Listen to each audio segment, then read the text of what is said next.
The Arctic wind blows cold across the Canadian tundra, whispering secrets it will never tell.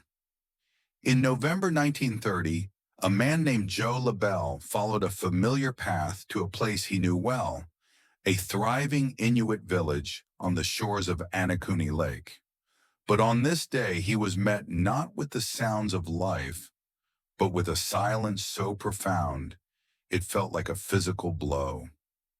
The entire village, every last soul, was gone, vanished into thin air. Just weeks before, this was a bustling community. The village was home to over 24 Inuit men, women, and children. Joe Labelle, a seasoned fur trapper, knew them well. He traded with them, shared stories.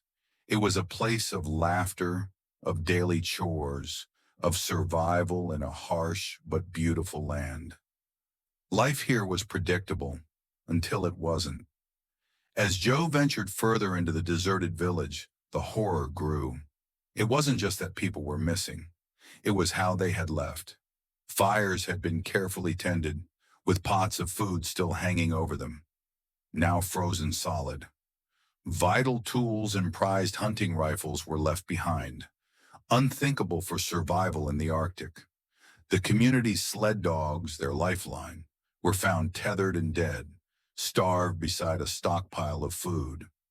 And then the most chilling discovery of all, the village graveyard.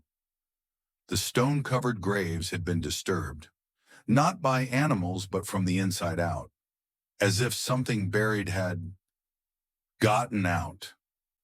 So, what happened? The Royal Canadian Mounted Police were baffled.